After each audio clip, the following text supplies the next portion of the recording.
여러분, 자동차 부품사가 위기라. 3,000개가 줄도산한다. 아주 섬뜩하죠. 그런데 이게 현실화될 수 있다는 게 요즘 시장의 분석입니다. 왜냐고요? 이거 한번 보세요. 전기차가 굉장히 빠른 속도로 내연기관차 대체해 가고 있습니다.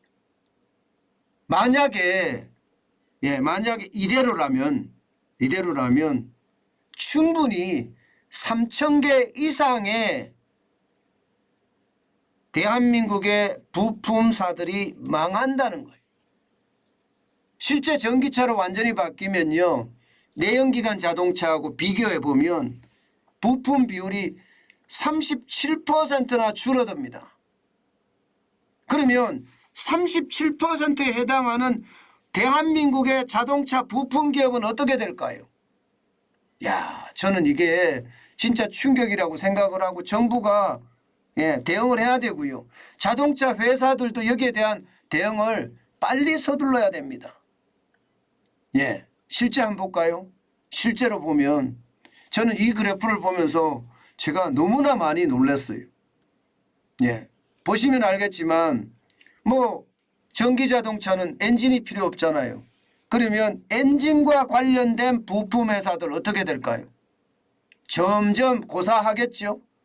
실제로 말입니다. 엔진과 관련된 부품은 6,900개나 됩니다. 그런데 전기차로 변하면 6,900개가 없어지는 거예요. 게다가 구동 전달 장치도 마찬가지입니다. 구동 전달 장치도 부품만 5,700개입니다. 그런데 전기차로 되면 2,100개로 줄어듭니다. 2,100개. 전장도 마찬가지입니다. 전장도. 계기판 이런 거 필요 없는 것도 있겠지요. 그죠? 전장도 3,000개의 부품이 2,100개의 부품으로 이게 완전히 바뀝니다. 그러니까 엔진이나 구동체계, 구동이나 전달체계나 전장이나 다 줄어든다는 이야기잖아요. 다 줄어든다. 엔진은 100% 줄어들고요. 구동 전달체계는 37% 줄어들고요. 전장은 70% 줄어든다는 거예요.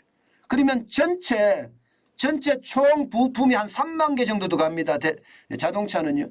그중에 말입니다. 이거를 더해보니까 11,100개의 부품이 사라지는 거예요. 37%가 사라지는 겁니다. 37%. 그러면 이 37%는 어떻게 될까요? 저는 굉장히 큰 위험이 올 수도 있다고 생각을 합니다. 반면에 투입되는 부품은 63%, 18,900개 정도밖에 안 된다고 해요. 그러면 37% 11,100개가 사라지는데 이 11,100개의 부품을 생산하는 기업이 대한민국에 3,249개가 있습니다.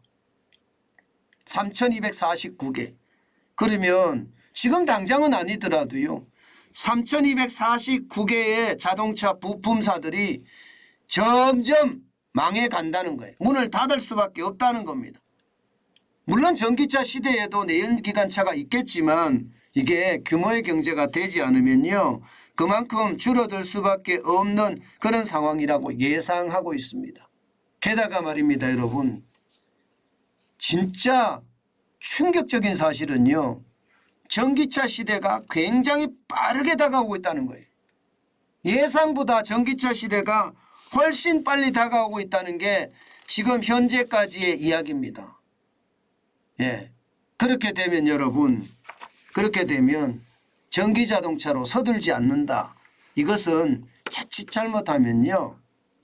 자동차 회사마저도 무너질 수 있는 그런 상황으로 갈 수밖에 없다. 이렇게 이야기합니다. 실제로 말입니다. 여러분 더 구체적으로 조사한 걸 보면 한국자동차연구원에서 말입니다. 실제로 예측을 했어요. 이게 전기차로 바뀌어갈 때 내연기관 차들이 얼마나 줄어드는지를 나타내는데 2025년에 보세요. 1699개 그런 부품기업이 1385개 부품기업으로 바뀌죠. 2030년이 가면 1168개로 바뀝니다. 적어도 500개 이상의 기업이 없어진다는 500개 이상의 기업이. 그죠? 내연기관 엔진 기업은 결국은 다 사라질 겁니다. 반면에 친환경차나 전기 전장 이 부품 기업은요. 2019년에 250개였는데 2030년엔 600개로 적어도 말입니다. 적어도 350개인가요? 350개가 더 늘어난다는 거예요. 그런데 500개가 없어지고 350개가 만들어진다 그러면 우리 산업은 어떻게 될까요? 저는 500개가 없어지고 말입니다. 350개가 만들어진다는 것은 어쩌면 자동차 전체 산업의 위기다 이렇게 생각을 합니다.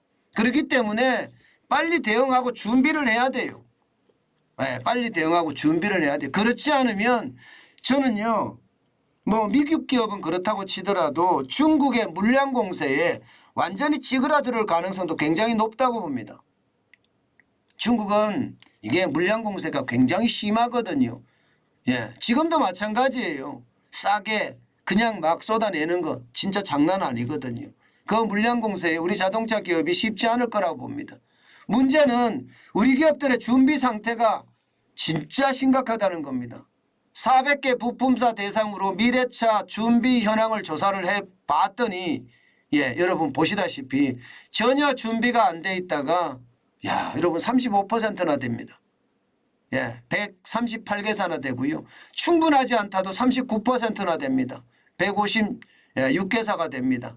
타사와 비슷한 수준이자가 18% 72개사고요. 어느 정도 준비되어 있다가 겨우 8개사예요. 겨우 8%입니다. 30개사. 매우 잘 준비되어 있다는 한 개밖에 없어요. 1%밖에 안 돼요. 4개사입니다. 4개사.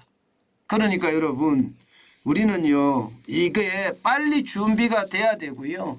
그 준비가 어떻게 되느냐가 우리 자동차 산업에 명운이 달려 있다. 뭐 이렇게 얘기할 수도 있다는 이야기죠. 여러분. 이게 미래를 미리미리 준비하는 것 이것은요. 성공의 요소가 되거든요. 저는 분명히 준비하고 있다고 생각은 해요. 개별 기업들이 준비하는 거 중요하지 않거든요. 왜냐하면 현대자동차라는 모사, 기아자동차라는 모사는 좋아요. 돈 많이 벌으니까. 그러나 부품사들에 가보면요. 이게 하루 벌어 하루 살기가 바쁘거든요. 게다가 사람도 없어요. 그러니까 부품사들이 굉장히 고난을 겪고 있는데 바로 이런 부분에 대해서 현대자동차 모사나 또 기아자동차 모사나 정부하고 함께 어떻게 부품산업을 육성할 것인가 이 고민 진짜 많이 해야 된다. 저는 그렇게 생각합니다. 그것이 말입니다. 우리를 살리는 또 하나의 지름길이 아닐까. 저는 그런 생각도 참 많이 해봅니다. 아마 윤석열 정부가 민간 주도의 성장이라고 이야기했으니까요. 저는 그렇게 하리라고 믿고 싶습니다.